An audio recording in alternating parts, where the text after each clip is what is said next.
Word office থেকেই চলতো তোলাবাজি। অভিযোগের জেরে সব্যসাচী দত্তকে নিয়ে তদন্তে পুলিশ।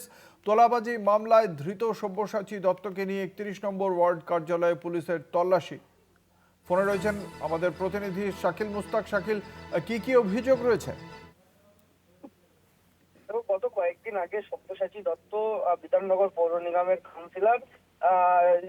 তার বিরুদ্ধে 2018 সালে বিধাননগর পৌর নিগম যখন তিনি মেয়র ছিলেন সেই সময় তার বিরুদ্ধে অভিযোগ ওঠে যে 1,02,50,00,000 টাকা চাওয়ার অভিযোগ। সেই অভিযোগের ভিত্তিতে এক ব্যবসায়ী অভিযোগ দায়ের করেন বিধাননগর উত্তর থানায় এবং সেই অভিযোগের ভিত্তিতে তাকে গ্রেপ্তার করা হয় এবং 8 দিনের পুলিশ হেফাজত দেওয়া হয়। মূলত সেই তদন্তে বিধাননগর উত্তর থানার পুলিশ আজকে সব্যসাচী দত্তকে নিয়ে তোলাবাজি এবং যেখান থেকে হতো মূলত সব্যসাচী দত্তকে নিয়ে তার ওয়ার্ড অফিসে তল্লাশি চালায়। মূলত বিধাননগর পৌর নিগমের 31 নম্বর ওয়ার্ডের কার্যালয়, সেখানে তল্লাশি চালায় এবং খুলে দেখা হলো কার্যালয়ের বিভিন্ন ঘর এবং এই কার্যালয় থেকেই তোলাবাজি করতেন সব্যসাচী দত্ত।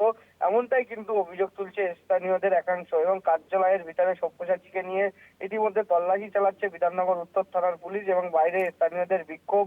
ডিম হাতে কার্যালয়ের বাইরে বিক্ষোভ দেখাচ্ছেন স্থানীয় বাসিন্দারা এবং 31 নম্বর ওয়ার্ডের পাশাপাশি তার পাশেই যে মৈত্র সংঘ ক্লাব, সেই ক্লাব সব্যসাচী দত্তই তিনি নিজে হাতে দায়িত্ব নিয়ে চালাতেন, এমনটাই কিন্তু জানা যায় এবং সেখানেও কিন্তু পুলিশ তার সব্যসাচী দত্তকে নিয়ে যায় এবং সেখানকার বিভিন্ন ঘর এবং বিভিন্ন কাগজপত্র খতিয়ে দেখছে বিধাননগর উত্তর থানার পুলিশ।